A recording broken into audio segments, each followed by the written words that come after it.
10th October 2020 marks World Mental Health Day.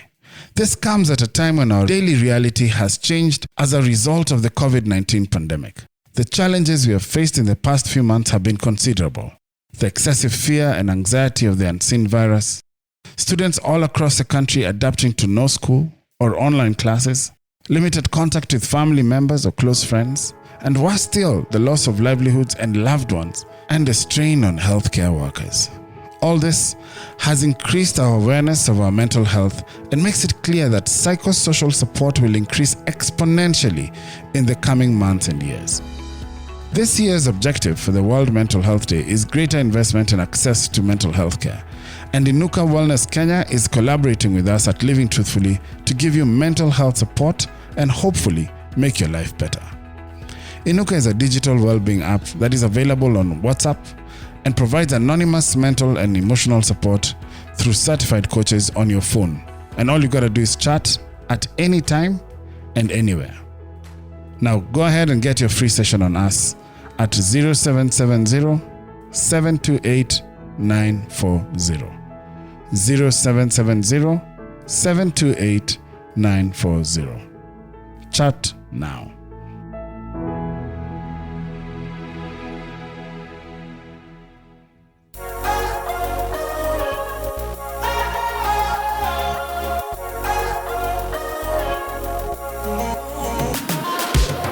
Good morning, good afternoon, good evening, good whatever time it is, wherever you are. Welcome to Living Truthfully,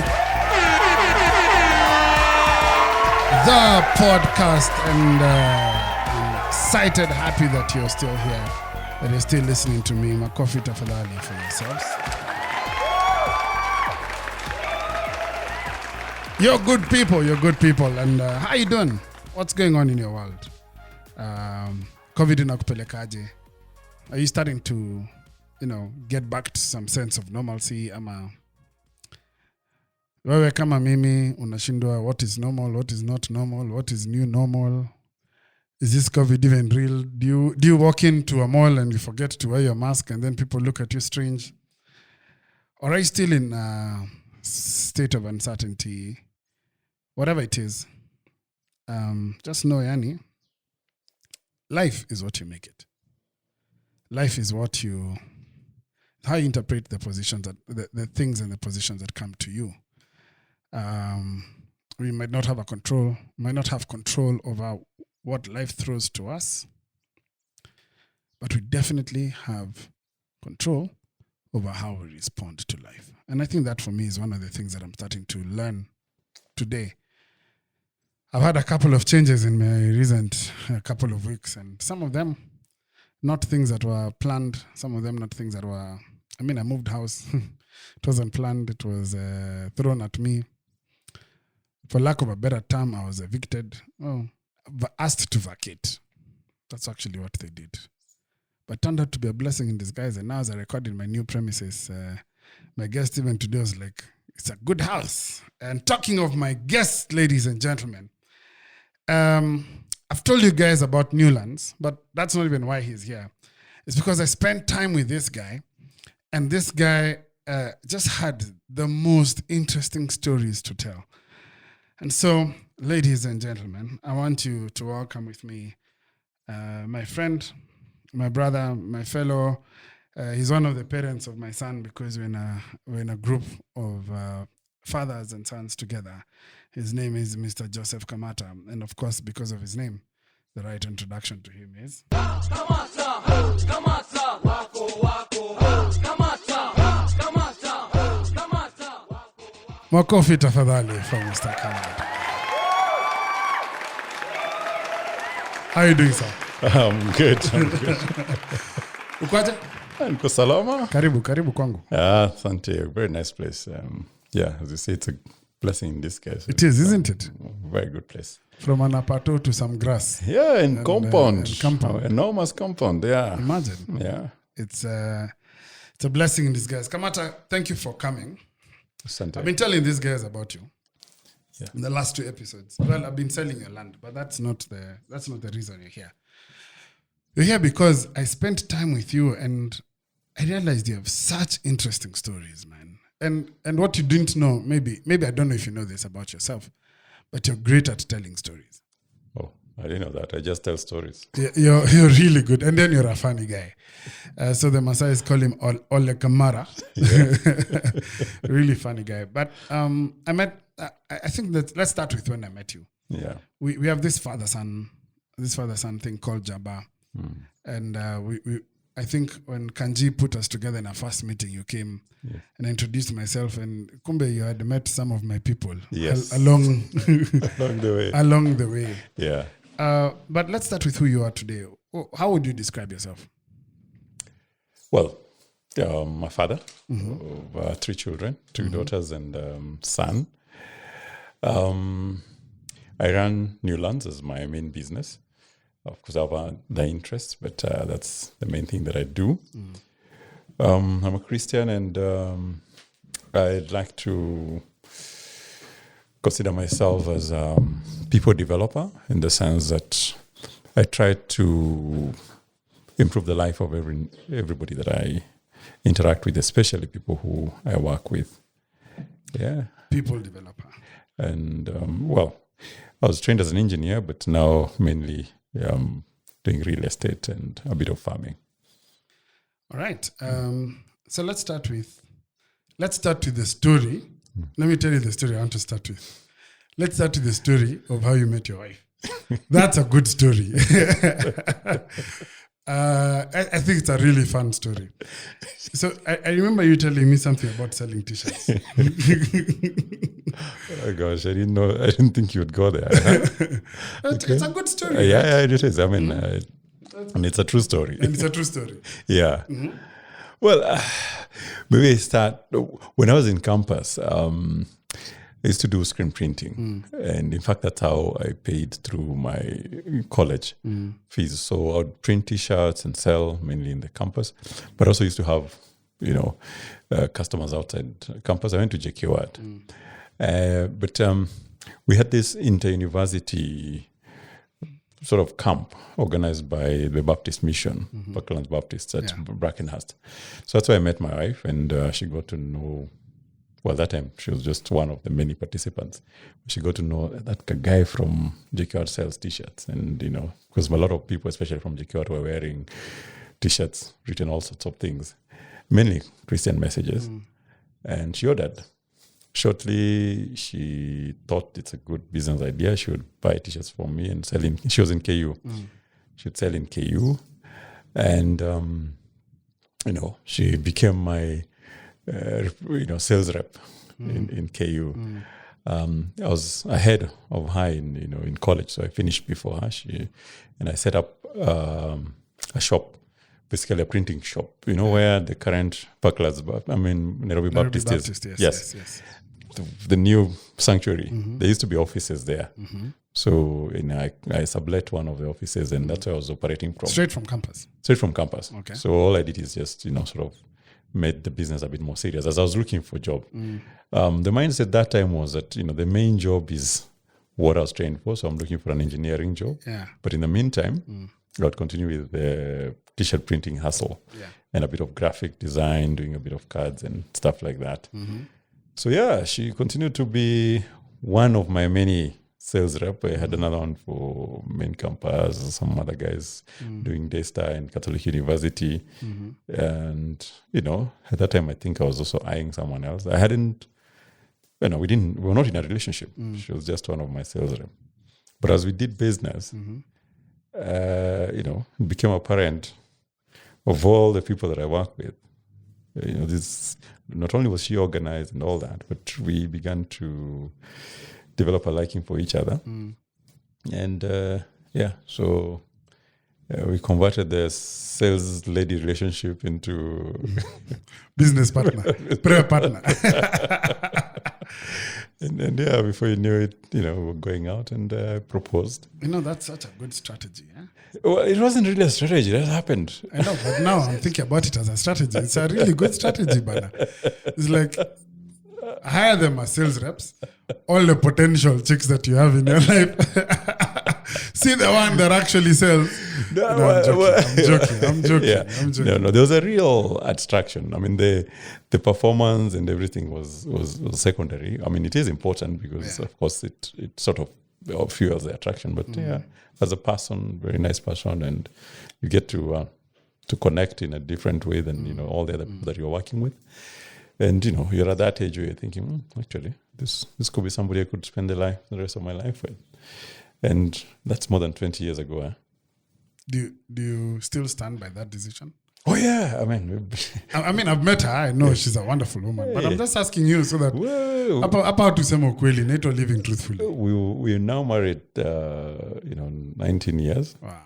And we dated for more than 5 years before that. I mean, that's I've known her for more than half of my life, and it's a wonderful journey, and I thank God for that opportunity. I think God hooks you up in an interesting way. I've just gone for a retreat, and from there, sales rep, from there, wife, and here you are. How has her hustle then, as a campus student, translated into who you two are today? Her sense of entrepreneurship, her organization, the things that you saw as, for lack of a better term, talent at the time. Yeah. How have that translated to what you two are today? That's been helpful because now because we've tried a couple of businesses together, or even herself. She's employed, but she's a real business lady. She sees opportunities, she tries things, we discuss. That has been helpful because then if you have an idea and you share with her, then you can be sure that you can, we can have a meeting point. As opposed to, say, for example, if you're operating with somebody who has no business sense and you come up with an idea and they look at you like, but this. But we get to talk a lot. We've tried many things.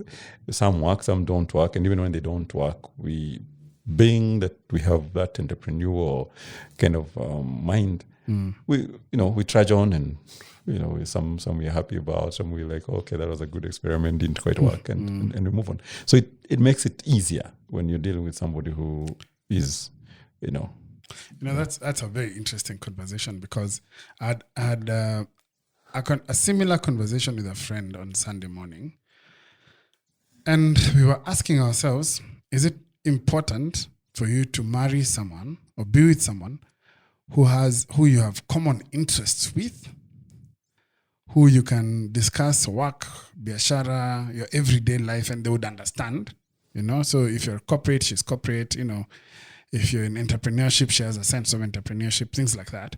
Or is it better, and I guess just a preference, or is it better to have someone who might not be in or even interested in what you do, but is just happy to cheer you on? You do your thing, me, I'll support you. What's your thought? Well, you don't have to be similar, but I think there being an element of an appreciation of what you do does help, because you do your thing and they have hands off is not as helpful, because this is a person, this is the most significant person in your life. So it does help for them to contribute in your way, or even just appreciate in such a way that it's not, do your thing and it's out there. They will, like, for example, in my case, as much as we're both entrepreneur, I think I'm more of a risk taker than she is. So she'll ask the right questions. She'll engage me, but in a nice way, in a helpful way, which also helps maybe, so for example, maybe mitigate some of your risks. Exactly. And but at the same time, it's in the spirit of, go for it, but think about this, think about that. And and sometimes also ask questions. It also helps that she's an accountant. So that really, I think for us, it's an amazing combination. It's good for the biashara. It's good for the biashara. She has an entrepreneurial spirit on one hand, but she has the accounting training and practice, I mean, to date, she works in a farm. So she's able to bring that professional view and also that thing of checking the risk. Have you thought about this? Have you thought about that? Without stifling the idea. So then that helps keep things in check. That is such a gift, man. Yeah. Because in one of my previous episodes, I think it's episode 40, we talk about how women invalidate men. And what you're saying is that you have a wife that asks the right questions so that you think through the things you might not have thought about without invalidating your ideas. Exactly. Yeah. Dude, you're a lucky guy. Well, I must say I am, because the opposite can also be very crippling. You have this idea, it's burning, you want to go, and all you get is, discouragement and the many reasons why it wouldn't work. But in my case, of course, the initial reaction when you're asked those hard questions is, what your mambo yako ya accountants. But in your own quiet time, you start thinking, she might be right. Huh? Maybe instead of going at this level, maybe I should reduce the commitment, so that if it does not work, then the risk is, and it helps. It always helps to have someone who looks at it differently, yet not discouraging you. So dude, you're lucky. Please take care of her. Be nice to her today. Buy her some chocolate or some flowers. Do something nice for her today, man. Because you're lucky. I'm sure guys who are listening to this podcast are like, wow. Can we send our wives to you for training? Thank God.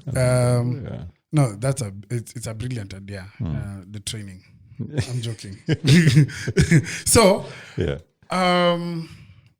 So you started out as an entrepreneur because you actually started out with a business after you leave Campo. Yes. But you see, this is an interesting bit about that bit. For me, the entrepreneurship was... it was a side hustle. It was a side hustle, and it was a means to an end. You've been trained, so many vijana, Mwongeze pia bidii. Mwisho kusoma. Mtapata kazi mzuri sana. Na hisi kazi mzuri sana. So, this screen printing, design, graphics those days, in the 90s, which was actually, if I had pursued that in itself, is a whole... Yeah, it would be Ramco. Exactly. But that was a side hustle. That was not what I was told. I was trained as an engineer, so I was looking for an engineering job or any nearest offer. So there I am. I'm running a business. I'm employing people after campus, yet daily I'm applying, for jobs and looking in the newspapers. And isn't that messed up? I mean, if you think about what our education system has done to us, well, you can't. It doesn't validate that entrepreneurship spirit. No, it is messed up. Okay, now I'm seeing a bit of change because I'm seeing parents beginning to appreciate that there is more to life than that straight path of do education, sign up to a course, get a job that is related to that course, be employed, and now you're successful. I mean, I think we've had many more examples of people who've pursued their passions and have ended up being successful, whether it's in music or art or whatever. So I think there is a growing appreciation of that side of things. But in our times, and even for many parents now, there is still that mindset of you haven't gotten a job until you get a job. For example, now I was okay, financially I was okay. But I used to get that question from my parents and even from some of my relatives. Hujapata kazi bado? Pole, when are you going to get a job? You're working, bana. But I hear you. Even I had, I had to go through that whole cycle for, I could have done business a lot earlier. Yeah. But I needed a job.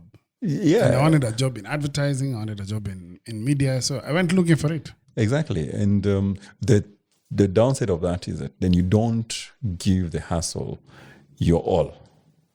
Because you have this temporary mindset of I'm doing this in the meantime. as I'm looking for a job. In fact, in my case, it was quite sad because how I got my first job. This is another story I didn't tell you. So I'm running this enterprise, printing T-shirts.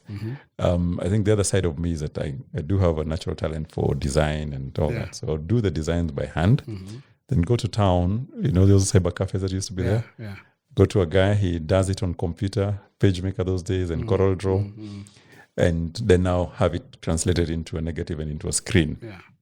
And then I thought that bit used to take a lot of my time and a lot of my money. So I needed to buy a computer. Those days, computers were expensive. Yeah. And there was a company that used to advertise in the newspaper called Diamond Systems. They used to have computers on hire purchase. I actually know them. I had a friend who used to work there. We'll discuss it just now.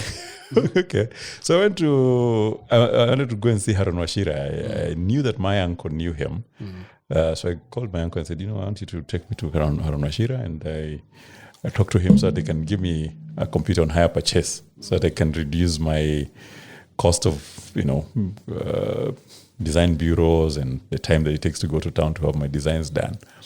So we sat down. He secured a meeting with the MD of Diamond Systems at the time. I told him my story and what I wanted to do with the computer. And him being an entrepreneur, he could see the opportunity. And now the story changed. He told me, okay, that sounds very good and what you're doing is fantastic. How about we hire you? Because you seem, you're a trained engineer, you're doing this business. We have so many computers here. You don't even have to buy a computer from us. You come, we have a position for, I think, a service manager or something like that. We don't mind you doing your side hustle. You can use any computer you want, but you fill this position. Talk about kuingizwa kwa box. Tap. So my dreams of owning a computer, running my business, and remember, I'm looking for a job. Yeah. So that mindset again. Yeah, already. Job imejipresent. Imejipa. So I accepted the offer, not knowing. Because that was my first employed job. Not knowing that once you've signed on the dotted line and the side hustle. You've sold your soul. You soon discover you answer to the terms and references of what you've been employed for. I left one of my friends to run the side hustle. I'll be coming to check on him. But of course, it's not the same. It soon died. And of course, you also realize, despite having all these computers in the company, you don't have the time to do your designs and doing like that. And now you have deliverables, which is what you're measured on. And before you know it, the side hustle died, and so I got into the employment trade. That track for employment. Track, because now the next thing you do is you start thinking of looking for the next job, or the next job looks for you, and start company hopping and begin to think about building a career. Yeah, that's. I wish people knew. But anyway, I think jobs are important. Jobs are important because they also teach you things that you'd never learn, and would be probably too expensive for you to learn if you did them as an entrepreneur. And I keep saying, I tell people, jobs will give you a network, jobs will give you credibility, they'll give you a salary, they'll give you training, and those are things you'll never be able to get from anywhere else unless you're. You'd have to start very high. Yeah. So I know you went up the corporate ladder, you job hopped, you got to work for some pretty good companies. I'm going to mention two. Well, I'm going to mention the fridge company. Frigorex. Frigorex. Because there's a story there. But at the height of your career, I think these two, Frigorex and UNICEF, were like your top. Well, but even the last one was exciting. The company that I worked with, Tanalek in Tanzania, it's a Kenyan-owned company, by the way. That was also quite exciting. It was exciting. Yeah. So you mentioned in your story, you tell me a story about how when you went to Tanzania, you came back on a promotion. Yeah. Tell me that story. Well, that's a story with many stories. With many stories. But anyway, here you are at, in a career path that's working well. Yeah. I think I should start with how we went into Tanzania. So this Kenyan company bought a company that was owned by ABB in Tanzania. And they got a couple of us Kenyans to go and assist, with bringing out the best out of that company. And indeed, I mean, the team that the Kenyan board was able to put together really helped. What did Tanalek do? Where the main product they do is transformers. They make distribution transformers for their utilities in Eastern Central Africa. So like the transformers for power? Yeah.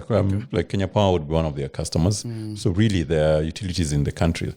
For example, for me, I was responsible for 11 countries. Wow. So in fact, our biggest clients were Uganda, Malawi, Kenya, and Rwanda. You were a big deal.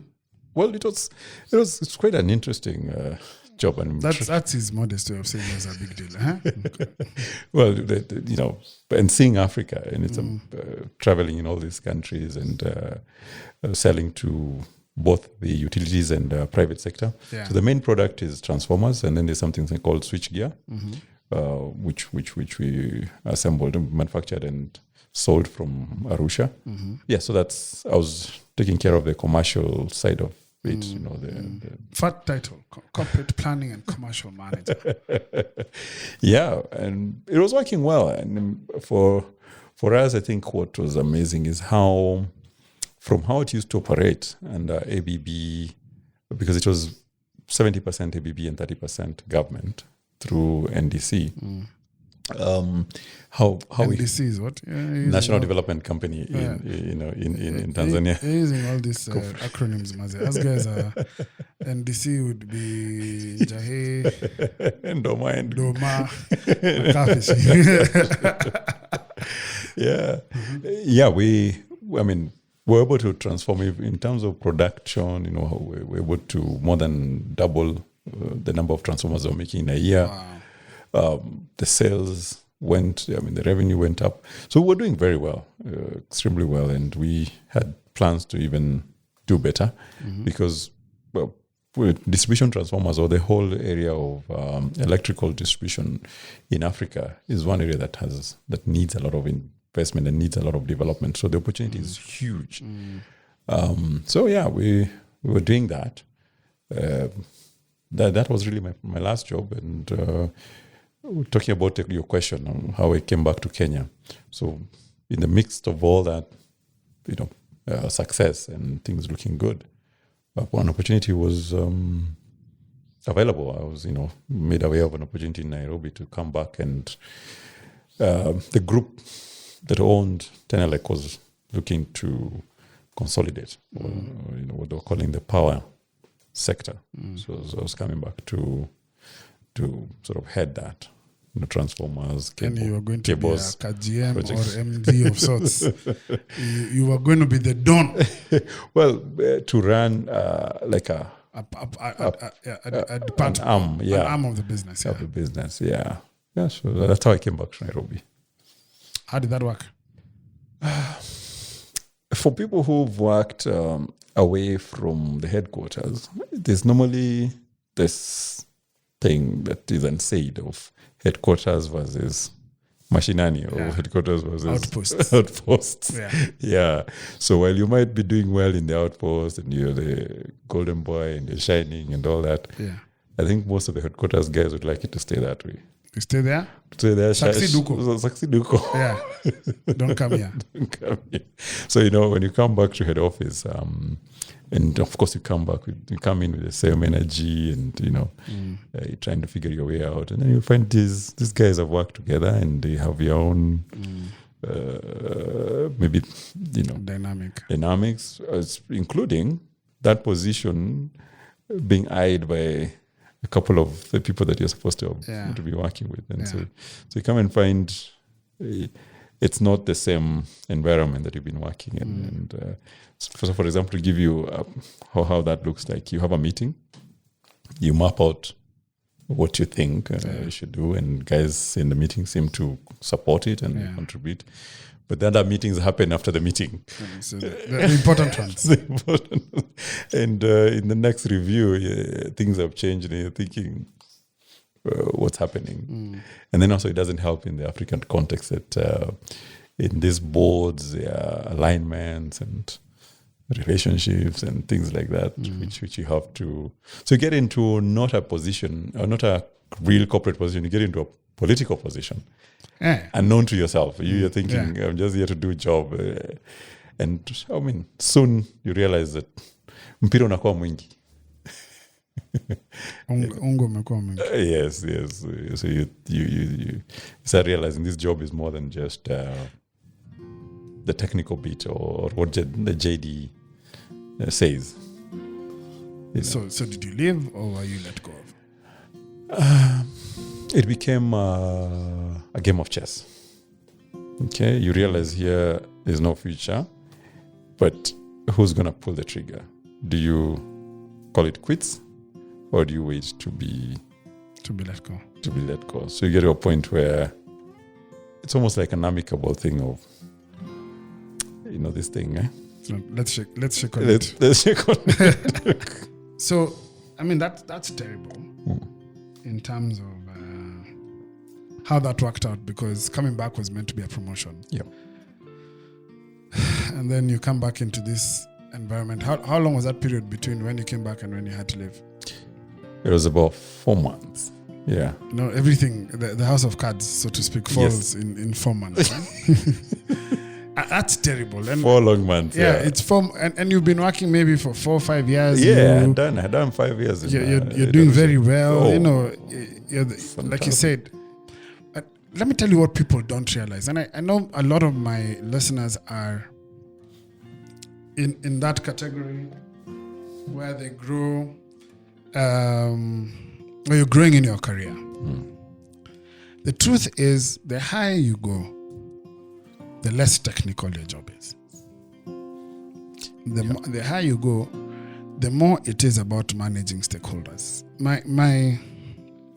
My political science teacher, who ended up being part of the guys who wrote the Constitution, and I only attended one semester of a political science class to fill in some quota of courses I needed to do, but it was the best thing I ever did, man. Yeah.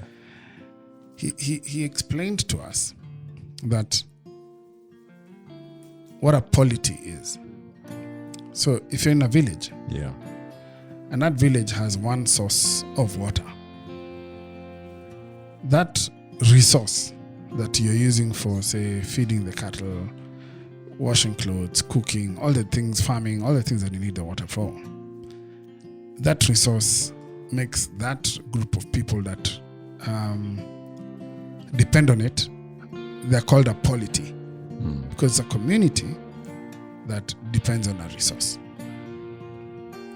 Now, the system that manages that resource, whatever you agree that, first the women chota water in the morning because it's fresh for cooking. Then the ones who are cleaning come second and clean.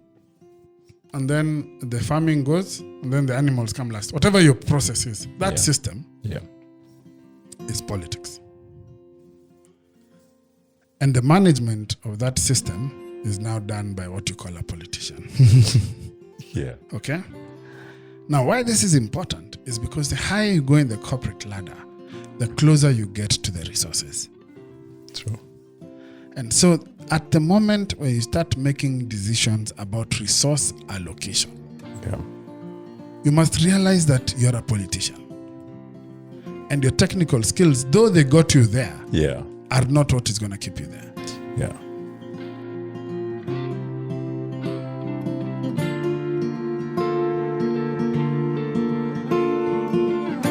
And now a word from our sponsors.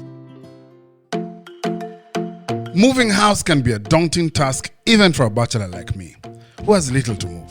Actually, it's especially daunting for a bachelor like me because cleaning. That's why when I needed to move this week to a new home that had been commercially used and had been vacant for over 2 months, I knew I had to call in the experts. Parapet Cleaning is the leading cleaning and allied solutions provider in East and Central Africa. They have been in existence for 22 years, currently providing services in Kenya, Uganda, South Sudan, and Rwanda. I called them in, and boy, did they clean. Their home spring cleaning product, it takes about 8 hours of deep cleaning, making sure all nooks and crannies are cleaned. I'm now recording from the comfort of a clean and almost sterile environment in my new home, thanks to their professional and very friendly team. Oh, have I told you about their detailed car cleaning? It takes about 7 hours of interior and exterior detailing to bring the car to its almost showroom look. Yeah, they did that for my very old Moti a couple of months ago. Give them a call today on 0788 888 748 or email on info@parapetcleaning.com. Thank you at Cleaner Strauss, cleaner number 1 for hooking a brother up. Now, I hear you also do gardening and landscaping. See my garden. Am I pushing it? Is your team performing like a Formula 1 team? Because it should. It should be high performing and with great precision. After over 13 years of building teams for some of the biggest companies in Kenya and Uganda, I have developed the ultimate team building thought process named Pit Stop. Now, this process will help your team build trust, become innovative, and increase performance.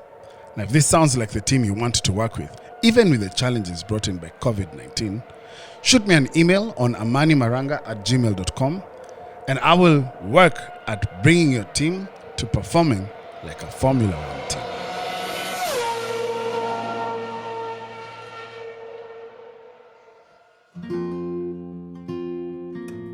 And now, back to our story. Because the higher you go in the corporate ladder, the closer you get to the resources. True. And so at the moment where you start making decisions about resource allocation, you must realize that you're a politician. And your technical skills, though they got you there, are not what is going to keep you there. Yeah. And I think that's what most guys, when they grow up in a career, that's why we get confused when we get that level, especially for us who are technical. Yeah. Because you've shown because you're good at your job. Yeah. But then now suddenly the skills that got you there are not the important skills. They're not the important skills. Yeah. It's because now your job is managing people. Yes. Your job is not the technical. And remember now, you probably have been managing people at a lower level, but these are people who report to you. Exactly. And who, even technically, you probably have an upper hand. You can tell them what to do, or you can engage them at a technical level, and you solve solutions, whether it's those transformers or switchgear or some solution that needs to be given. But now you're dealing with at your level, GMs of other departments, MDs of other companies, and they also have their people, their chiefdoms. It becomes it's a different ball game. Yeah. And I think what organizations fail at, and this, I know it's a digression, but it's because I'm having these conversations with a few of my friends who are growing up the corporate ladder, and they're finding it hard to adjust to their new roles. Yeah. Because they're holding on to the skills that they had in their previous roles. But those skills are not what's needed up here. Up here, you need a whole new, it's leadership. Yes. And leadership is about people, it's about stakeholder management. And because you're close to resources, you're a politician. You must just accept it. Yeah. You're a politician. You have to manage the polity and the resources and the system and everyone who has an interest in that resource. Yeah. It's terrible, but it's true. It's true. I mean, and for my case, I was pushed out before I could learn that lesson. Master that politics. So, bro, you've gone through this wonderful career. Yeah. And now you've been edged out. What do you do? Well, the beauty about, it's good that we started this conversation with my entrepreneurial past. Yeah. Because obviously, as the things play out after your promotion and you've been given this big office in Nairobi and things are good, you quickly realize this thing is not what I thought. And you try and look at how, the politics is playing out, and you can see a real possibility of this thing imploding or exploding. Yeah. So you begin to brace yourself. And for me, for example, what I did is you would start thinking, start digging deep into yourself and thinking, in the very likely event that this thing crashes, which is very likely. It's likely to happen, yeah. What are my options? And what happened? I mean, of course, when I got the job back early in my career and I stopped the printing business and started growing, along the way, when I worked for UNICEF, I got another opportunity. I moved from this very busy corporate when I was working for Frigoglass, and then went to the UN, and I didn't know that there are places where you don't work on a Friday afternoon. So that was an opportunity for me. It's like Campo. If it was Friday, you're done. So all of a sudden, I had this Friday afternoon free. And one of the things I thought to do, this will be a good time. I've always wanted to own a piece of land. Yeah. And what lacks is the time to scout and see places and that. And there are kind of a couple of places that I've had sort of eyed. And I started looking around. I started using that Friday afternoon to check out places. And one of the places I checked was Syokimau. That time, by the way, Syokimau was just grassland. There was nothing. It was bush. Remember the Mombasa Highway? Yeah. Was one lane. Yeah. Yeah, they were talking about they're gonna after airport. Yeah. It was one lane. Yeah. So they were talking about dual Dual limit. limit, yeah. They had already started marking Mlolongo houses, and but because of the history of this country, people thought that was just it was never gonna happen. It wasn't gonna happen. It was just talk. But somehow you could see there was a seriousness to it. That was, I would say, 2004. Around there, 2005. So as I was scouting, I found some land. I was looking to buy a quarter of an acre to build, because that's what was selling at the time. So Kimo was like the new place coming up. So when I found the place, they had several plots. And I thought to myself, if I'm going to, and I was looking for a place to settle, if I'm going to buy a place here and build, probably it would make sense for me to get a few friends of mine and interest them so they buy around me. So you build a community. Yeah. So I thought up a few guys and managed to convince 3 guys. They came, looked at the place, and they liked it. We talked to the guy. We agreed on a price. And because we were all working, we met the guy on a Saturday. So the place, we all liked it. We even selected, this one will take this. And he said, okay, can we meet next Saturday to make this deal? And the guy said, no problem, we'll wait for you guys. Shook hands. When we came down the next Saturday, the Mzee said, guys, I've got good news and bad news. The good news is that you, Kijana, me, because I'd seen him before, I brought this friend of mine. The good news is you, Kijana, you'll get your plot. The bad news is that these are the 3 guys will not get. So I asked him why. So there's a guy came here where he asked, we told him the price, we tried to increase it by 50,000 so that he can go elsewhere and look, because I think at the time the plots were going for 350. So they told him 400,000 for a quarter acre in Syokimau, hoping as he shops around, he'll find that they actually go for 350 and he'll go away. So he went away, he didn't say anything. But he says in the afternoon of the next day, in the morning, you remember those Marlboro bags, green paper bags with Marlboro? The guy came with cash. The guy came with 1.2 million. And told him, nataka tatu. Oria mi nitachukua tatu. Wow. So he told us, so you 3 guys will not get, but you will get. So I told him no. And of course, the guys, I felt like David and his fighting men. His mighty men. His mighty men, because the guys were up in arms like, us guys have applied loans, you've told our wives. In fact, we told them, we're all young, we just got married, so they were excited. They had told their wives they're coming to buy their first property. So they said, no, I mean, you can't do that to us. We already applied loan, Nini. The money is There. there. So I told them, no, not to worry. I won't take this one. I'll look for another place where I can get Yeah. enough for us to fit. So being that, remember, I have a Friday afternoon. Yeah. So at the time, I managed to scout a lot in Syokimau. And unfortunately, I was not able to find subdivided land that could fit us. But I was fortunate to find 5-acre piece because Syokimau is all divided into 5-acre parcels. The whole of Syokimau is just blocks of 5 acres. And at the time, the whole 5 acres was going for 5 million. And now when we met these guys, we used to meet on Wednesdays. I told them, guys, got some good news for you. I didn't find just 4 plots.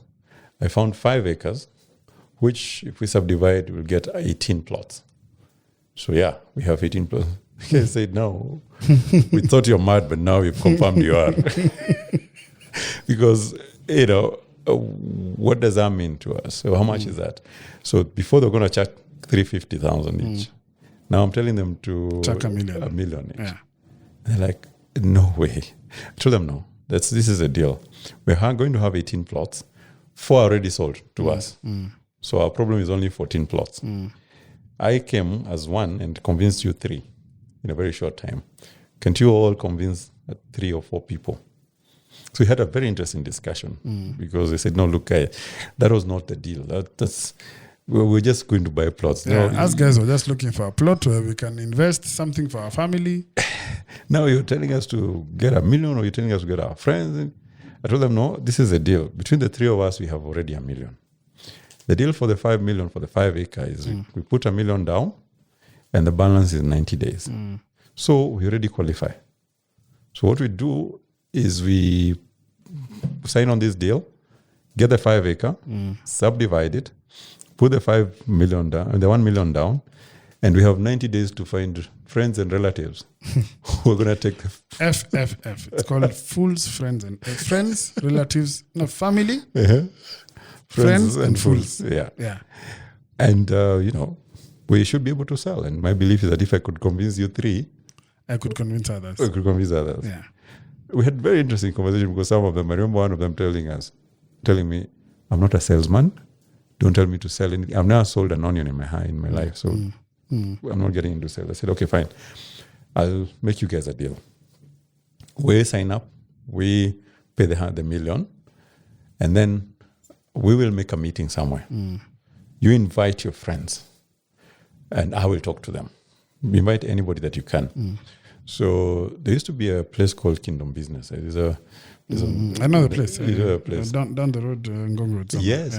So Cabernet Road. Cabernet Road, yeah. And you, the guys who were running the place. Yeah. So I asked them if they could hire the place for a small fee. They agreed, and then they said for It's a nice meeting place, man. Yeah. Clever. For a certain amount, we'll give you not only the place, we'll give you tea and mandazi. Ah, nice. So I told the guys, this is the deal. Call your friends, call your relatives. Bring I'll them, call yeah. my friends. Me, I'll preach my heart out. Yeah. By that time, we've already put in the dump. So the train is moving. Eh? Yeah. Now, one of the things that these guys used to beat me about was like, remember it's their first deal ever. So they put in their 350. Yeah. So we put $1 million and they're like, you mean if we don't make it, we're going to lose? We're going This to lose million. A million, no land. I said, well, not necessarily, but that's a possibility. Yeah. No one wants to hear that, Bana. But to make it not possible, that's why you must invite your friends and people you know that would be willing to. And remember, you're also participants, you're buying. Yeah. So bring guys that you think can be your neighbors. People who cannot only afford, but can be your neighbors. Yeah. So we did that. And on that nice Saturday afternoon, we got, I think we had 22 guys. Wow. There I was. I told the guys, this is the plan. And we even made it better. Remember it was going for 350?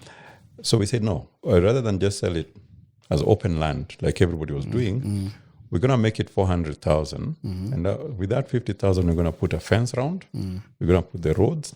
And we're not going to sell 14 plots. We're going to sell 12 plots. 2 we're going to leave. One as a common, like a playground, and one as a common utility place where we're going to put a caretaker. So that, it's a nice community. Yeah. So and that's what I presented to the people. And guys liked it. And we told them it's 400,000. You put 200,000 deposit, pay the balance in 60 days. Remember, you have 90 days. Yeah. Now, this was an amazing thing. And that's why I'm giving these stories, because that's how, when now the things began to be thick in my new promotion, this story came back. Because this was happening in 2006. Talked to these guys, and now we had another problem. We're too successful. Remember, we're trying to sell 12 plots. Yeah. We've gotten 22 people to come. Yeah. And we've put in the word out. These are the plots. These are the numbers. This is the guy to talk to. Yeah. Book. Put your 200,000. Talk to this guy and choose the plot that you want. Yeah. Now, by the end of I think 2 or 3 weeks, we had run out of the plots, and we had guys calling to say, "Pesa yangu iko tayari." So these guys with chums, you've already sold your plots. You're finished. Finished. And to make even matters better, some guys would say, "Look, I'm getting my money from the SACCO. They're giving me the whole 400K. So this business of giving you 200K and then 200, I'll give you 400K, we finish." Yes. So what did we do? The guy who was selling to us, that had given us 90 days, Zamze, actually was very surprised. He wanted to see us, and he was saying, "Hey, nyinyi vijana mmenishangaza." Because he knows people wait out the 90 days. Yeah. And probably even ask for more. And we called him, I think on day 45 or something like that. Said, "Hey, boss, we have your money. We want to pay you. Give us the title." So that's what we did, because, guys have paid us. We got the title. We got it transferred into the company. In fact, even the whole thing about some of these things we were discovering on the way. Yeah. We're 4 guys. We're buying land. How do we register this? Yeah. This land into? Who are we? Yeah. So we even thought of putting the normal and uncreative African way of coming up with the company name. Kamata Maranga. Yes, it was Kamara. It was supposed to be Kagagigi. But anyway, we were more creative than that. So I think we registered it in the name of the number of the title or something like that quickly. And we had a company. Remember, we were just looking for plots to build. Yeah, just for us. Just for us. Yeah. Now, so all of a sudden, we had a company, and then we had people waiting, because, of course, these guys, like I told you, I was feeling like a David, because these guys came back to us and they, my aunt, I went and told him this story. She is gone. She's found the money. She wants the plot. She's come to me. I told her they're finished. She told me she doesn't want to hear that story. She told me, find me land. So I told them, no problem.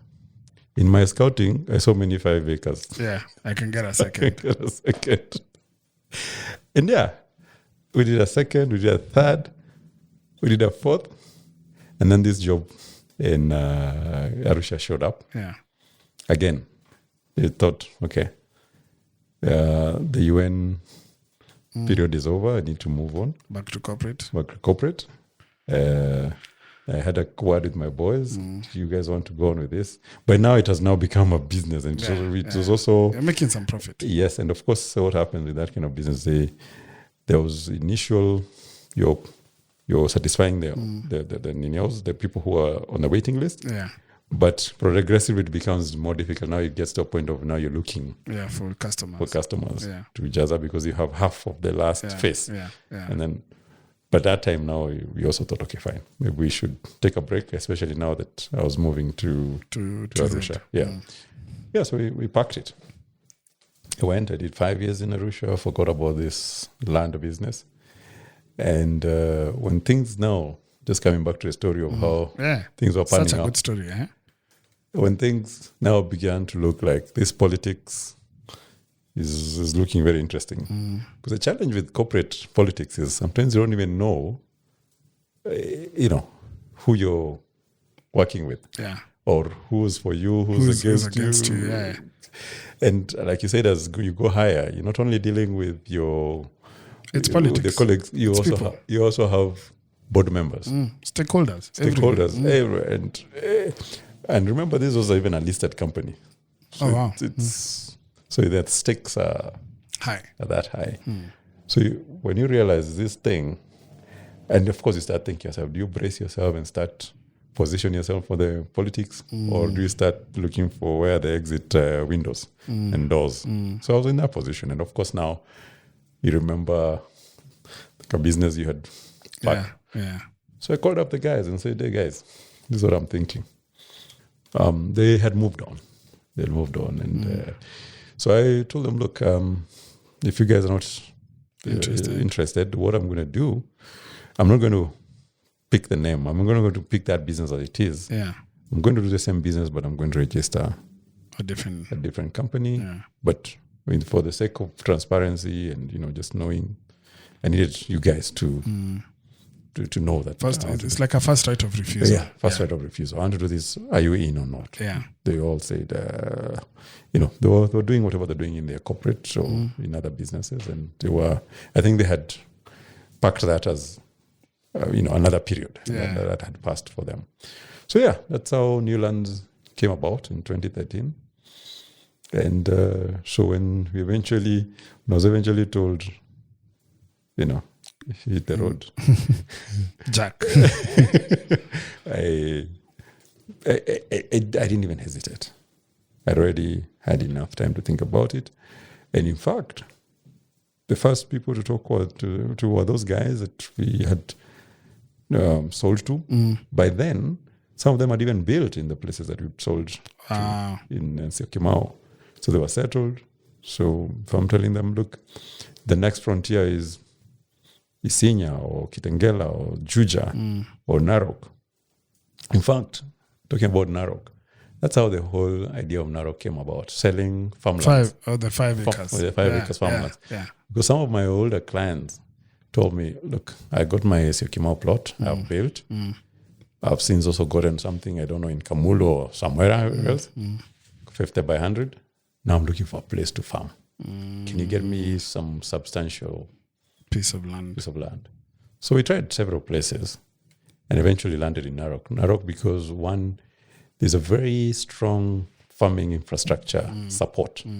I mean, in Narok today, if you walk to the road, you're looking for a plow, for a tractor, for example, to plow. Yeah. You don't even have to know anybody. Just go maybe into Lele or any of those little towns. Yeah. There'll be several trucks for hire.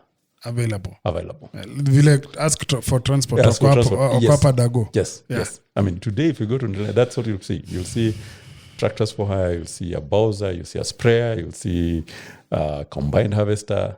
So the infrastructure support is very good. Yeah. And with that also, because of all the farming that happens in and around Narok, even the companies that do farming, name any company that is into farming support, like in G North, Amiran, anybody, they're all in Narok in one way or another, through their own companies or agents or something. So much so that even guys like John Deere actually have a showroom. Oh, wow. Yeah, I mean, wow. FMD, the farm machinery guys, they have a showroom. It's that strong. So yeah, after looking around, we found Narok to be the place that is easy to support a farming enterprise. And then, it's near. The road is good. I mean, Narok is a place you go in the morning and in the evening you're back to Nairobi if you're operating from Nairobi. And then, of course, the whole thing about tourism and Masai Mara and all that. So if it's not farming, you can still have your big parcel, probably do your farming to just satisfy yourself, but you have the whole other area that you can get into, do other things. You're such a salesman. You've already started selling Narok. I'm I'm making fun of you, but I'm just telling you the journey. How interesting! It's such a good journey, and for me, now looking at what 2013 till now, which is 7 years now. Yeah. I'm not going to ask you how much land you've... Well, maybe I should ask. How much land have you sold? Okay. Yeah. But let me ask, how many people? Yeah. Do you know how many people you've sold the land to? Whoa. They're huge. It's more than 150. 150 people. Yeah. I'm just going through by our, what we call our customer list or debtors list. It's probably more than 150, ranging from 50 by 100 to 20 acres to, and I mean, 150, including also people who've come to us because they need to offload, because we also do that. Yeah. And that's how business mutates. You find a guy who you've sold them land, they're happy with what you've done for them. They say, hey, by the way, our family is looking to offload of some piece of land. Yeah. Which reminds me, I have a couple of pieces I need to offload as well. They're not mine, they're for other people, but we'll talk about that. Okay. Would you when you got back into this thing after your job has ended and you start Newlands now, did you know that this was it, or ilikuwa ya kushikilia? No, now that's a good question, because remember, this is second chance. Yeah. I had the printing chance. Yeah. Where I was in Shingo Pande or look. Now this I was sure. I was so sure that actually I did get offers for jobs. Soon after. Refused. Yeah, soon after. And two twice actually. One, I was tempted to go for the interview, and I did. Mainly because I think one of the guys who had called me is a guy who knew what had happened in my last job, and thought, hey, I heard you left. And edged out. Yeah. Would you be willing to look at this opportunity? And I went for the interview. And this was the funniest interview because there were three guys, fairly good guys. And we talked and what I could do, what we could do. And the golden question of, so what do you think? And I had to be honest. I said, guys, I think I'm not ready. I don't want this job. Thank you. I came for the interview to prove I can get the job. But now that you've offered it. No, you see, it's along the discussion, because you're also having a very honest conversation. Yeah. And as you reflect and, discuss what the job takes and what it will need. And yes, you're very clear you could do it. But then you also ask yourself, do you want to make the same mistake? Well, I could call it a mistake. Do you want to leave something that seems to be working? You've just started. It seems to have potential. Just so that you can say you have a job. You've been there. And the beauty is that from the time I got my first job back then in 98 or 97 to now, I've done the whole thing. I've been corporate ladder, traveled, done things, presented to boards. So there's not going to be anything new. And that's why this job was going to be easy, because I was being asked to do what I've been doing. But then, isn't this the time to apply all that learning and all those networks and all that training to your own thing? So I realized, no. I think this is it. I better look after. So in a sense, that was a decision-making point. Yes, it is. And it's also probably rubs off that little thing in your mind which you still have of thinking a job. Doubt, yeah. I just doubt and thinking, maybe I need a job. And of course, I remember having been in corporate, all that security and predictability. If it presents itself again, you're thinking, I've thought about it. Yeah. A few times. Yeah. I need, if you're hiring, if you're looking for a communications director, I might be really... I've thought about it because I miss that, Well, certainty. I think the second time that has happened is now this COVID season. That's true. And in fact, I think that's why this is such a pertinent conversation. Because, and why I wanted to have this conversation with you, one of the reasons is a lot of people are going through changes in their jobs, in their careers, that are probably in some way or another as a result of COVID. And that has changed the dynamic of their enterprise, industry. I mean, hospitality. Look at what happened to hospitality, or people like in events, or, and there are industries that have depended on these things, know, and the people who, if you think about how much hotels employ people, how many people are employed by hotels, or people who are in events or entertainment, that have, the dynamics have changed. Yeah. When you told me about how losing your job became the blessing, it made me think about having this conversation. And one of the questions I want to ask you is, if you were to talk to someone who is going through changes now, who is going through unwanted unwarranted, uninvited curveballs that have been thrown to them career-wise, what did you tell them? Based on your experience. Yeah, I think it's important to disconnect quickly from what it was and the possibilities, because that makes you sad and oppresses you. I mean, like in my case, I mean, just thinking, could these guys, I mean, they promoted me to fire me, and you feel bitter, and you, at one point I was thinking of talking to the board to take me back to Arusha. And I even had that conversation, and I remember the board chairman telling me, that's not quite possible, because of course, you know how corporates work. It's like you move, someone else comes in. So reversing is not just as easy as you going back. But you see now that if you focus on that, it depresses you. The moment I checked the future, like what could I do?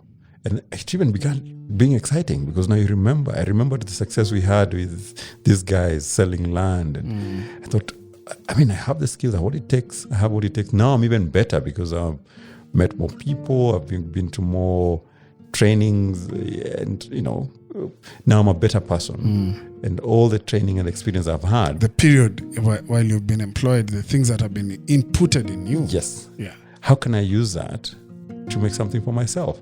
And now that, in fact, now change it from now this. In fact, now I wanted to leave now. I wanted to leave quickly. The issue was how, because why I was telling you it was like a chess game, because you're thinking, okay, if I resign, then that's it. If I don't get some of my dues. If they ask me to leave, then it's a different conversation. So that's it. But I, of course, wanted. Now I was excited. Like that would be more exciting than this politics. And I've got what it takes. And now you begin to look inside and think, what can I do?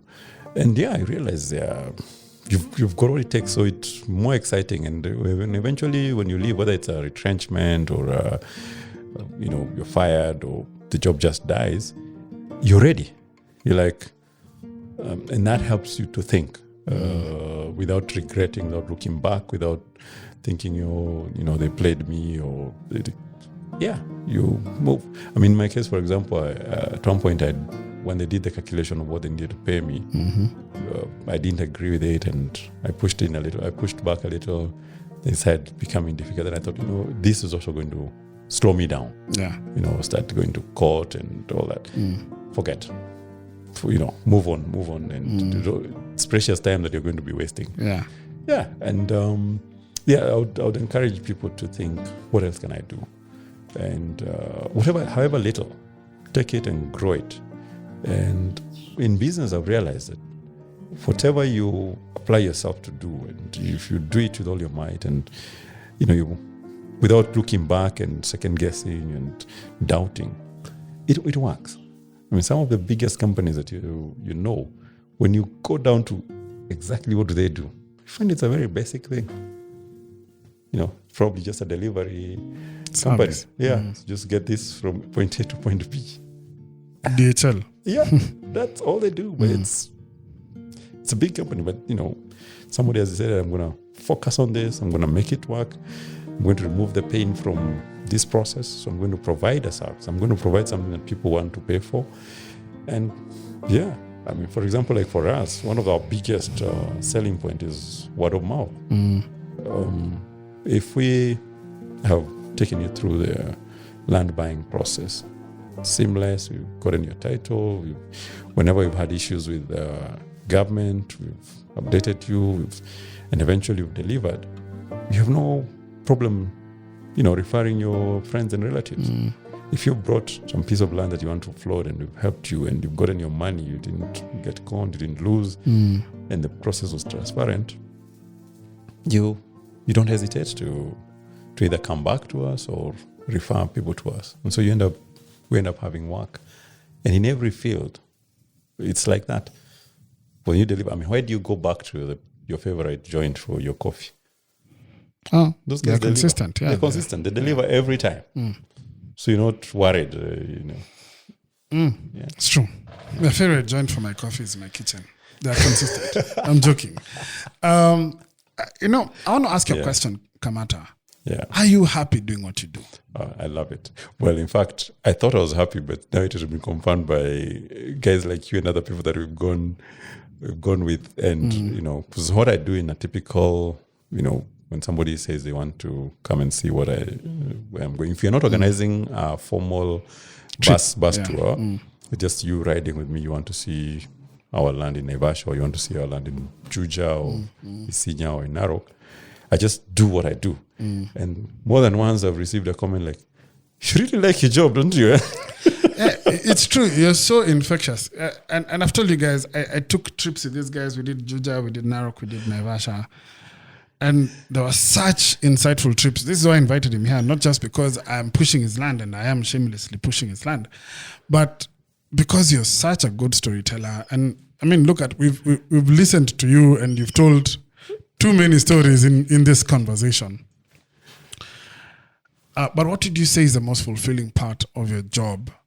Is it more time with your family? Is it doing what you love? Is it, what transforming people's lives? Is it seeing land, just develop? Which is, I know people who are like that, who they get a high from watching a piece of land that was a virgin piece of land, become something. What's your drug? Which one of those, or which one of those gives you your satisfaction? Well, all those things are important, but to be honest, that whole process of transformation, in fact, that's why our tagline is transforming land, creating possibilities. It's very deliberate because, let me even start with Syokimau. The places that we sold land, the guys who are living there. And that dream that we had of transforming a savanna place into leafy, we did the fence, we did live fence, we did a road. We helped those guys set up, and now they are living there, and it's a beautiful place. If I show you the picture of before and after, that gives me a kick. Right now, we're working on Juja Phase 3, for example. That place was horrid. The first parcel, Are you trying to say it was worse than what I saw? Oh, it was horrible. So horrible that, the Phase 2, which is next to Phase 3, you couldn't get in. There was no access. No access road. No access road. You go to this point, and there's a cliff, and there's no way, and you're being shown, Shamandelo, go. So we created that access road, put in a fence, and now you can drive in and out. And as we did that to access our land, we now opened the area for the neighbors. The people have also started developing their own land. So, this is only 2 years. So if you look at the transformation. Yeah, the area has grown. The area has grown. Now it's a possibility to live. There are people there who had that land and they didn't know what to do with it. Not only the ones we've sold to, but even our neighbors. Before, now they're like, Ala, come to this place. And now it's the most beautiful place. It was in a valley, and guys were thinking, uko komawe uko. Yeah. But now, in fact, people want to that place. That's the valley they want. Because it drains well and has a fantastic view. Kwanza your Phase 4. Wow. Let me just say it in advance. That Kasloop, yes. It has such a good view. Yeah. And that was, for me, that gives me a kick, because now, the place that was in hand, nobody wanted it. Because it does, kuna mawe, it looks funny. You come and make it habitable. You help people also bring utilities. Now there's water, and power is there. All of a sudden, the place that was like, now what do I do with this place? It's livable. And on top of that, of course, now the value. It increases. Even someone who thinks, okay, maybe they may not want to live there, while they were being bembelezwa to buy the place for 300K, now it's going for 750, and guys can't get enough. Yeah. Let me tell you, and maybe this will be my plug-in for Juja, for you. My folks, and I told you this story, my old man, a man I really respect, he bought a couple of pieces of land in Roiro for 350. I think one was 350, the other one was 375. At the time, that place was completely bush. Yeah. And it was maybe 6-7 rows from Thika Road. And there used to be rumors of a bypass one day. The Eastern Bypass. Yes. It was a rumor. Yeah. Hapa kuna barabara. They say, Hapa, tunasikia but they couldn't even sell the value of that barabara because, like you said, nobody had seen. Previously, you'd hear of a road that will never Yeah. will never get off the ground. Yeah. So, he bought these 2 pieces of land, and this was maybe 10, 14 years ago or something. And he held. He didn't even have the money to build a digs. Yeah. I mean, that guy started building a digs maybe 10 years later. Yeah. Yeah. And he only used 1/8. So he bought 2/8 and he bought only 150 by 100 to 50, 1/8. Anyway. See, Thika Road was expanded. Wow. Within that time, Yes. Thika Road was expanded. Yeah. And within that time, The bypass, the Eastern Bypass was built. Yeah. And so even by the time he's breaking ground to now build the digs that's now home, shags now, shags for my kids, the value of that land had gone up almost 10 times. Yeah. Yeah. Okay? But now, it's 20 times. Yes. And it's such a short time because of the memory of it. If I was clever, I would have put down some money and bought an 1/8 there. Yeah. I'd be, if I offloaded it today, I wouldn't be having some of the problems. I mean, I would have offered you something better to drink than This colored water. this colored water. Yeah. But I mean, and I think when I saw Juja, and this is why I said this is going to be a plug-in for you. Yeah. And I remember telling you this because it's virgin. Yeah. It looks far inside. Yeah.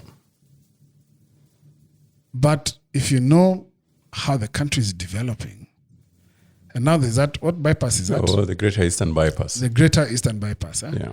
which is very close, like 2 kilometers, Yes, from, 2 that, kilometers from where we are. from that piece of. And I saw it. I was like, my goodness, Yeah. this place in 5 years. It's going to change. I mean, you saw the developments that have come up. Yeah. Precious blood. I mean, even the road, even that road that were being done was being done as well. Yeah. Yeah. So guys, listen. This guy, yes. He's an advertiser on the podcast, just like many others of you. And it's true. There is some value I'll derive from this advert. But also, I will tell you the truth. Juja, you want to get in now. And those are going for 600K. Yeah, that's phase 3. Of course, as we go on to the other phases, the price will increase. The price will go up. So phase the 3, value goes up. 600K. Newlands is nulands.co.ke. And I told you guys, if you ask for the Living Truthfully payment plan, he's here to say that there is a payment plan that's specifically for guys here. Yes. All right. Yeah. Kamata. Right. Trust is an important element of the business that you're in. Have you broken your trust? Are there times guys have said, this guy? Well, in land, there are those moments. And actually, for us, we try to keep our word. We do keep our word. But remember, we work with stakeholders. And the biggest stakeholders in this business is the government. Who owe me money? But I need to make a call after this. That's normally our stress point, in the sense that you will give us your money. We will, for example, with the Juja, the price includes processing of your title. Yeah. So we'll take your details, we'll process everything you've paid us, and we'll submit the papers for the title to be processed. But beyond our control, the Minister of Land declares registry is closed, or land boards dissolved. Like that happened to us in 2017 or 2018, I can't remember. Land boards are dissolved. You've got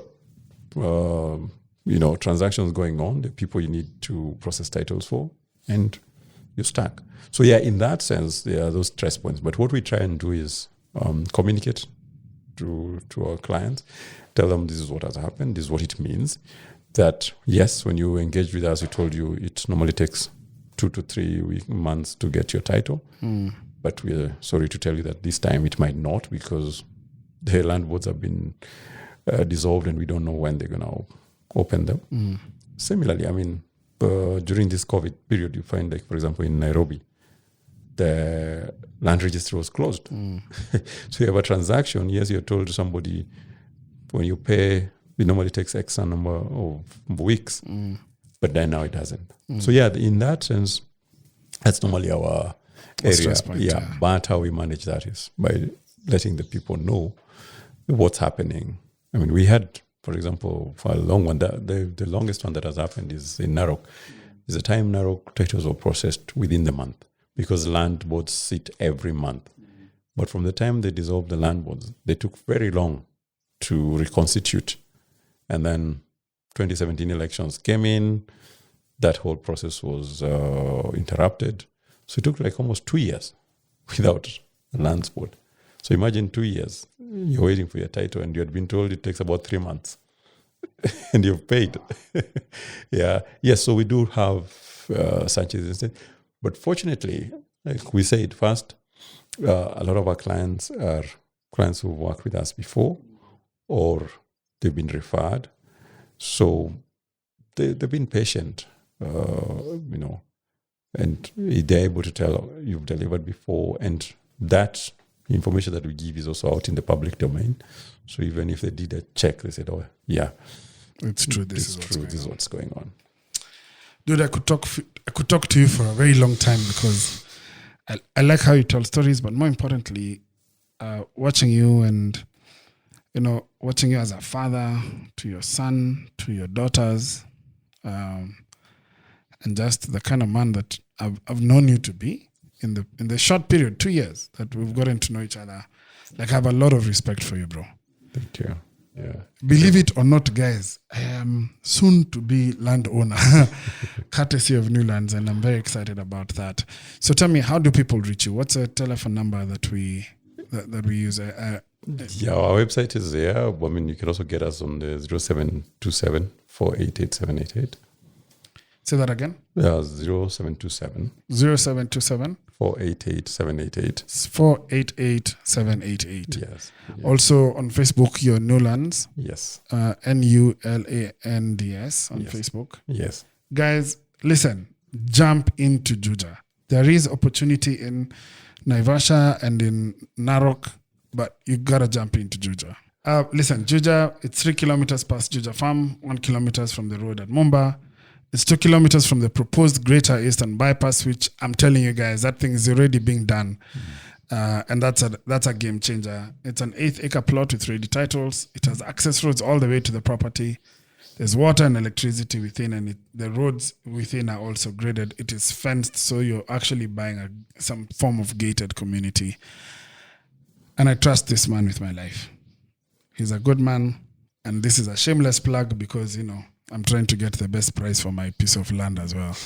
Kamata, thank you for coming, bro. Thank you, sir. And I wish you all the best. And thank you for sharing your entrepreneurship journey with us. And I really hope you guys get encouraged to do that thing that either you tried to do that didn't work at first, or to look at what you have within you and start something. You never know. That curveball that has been thrown to you during COVID could be the blessing that sets you up for the rest of your life. All right, and with that, God bless you. See you next week. This is Living Truthfully.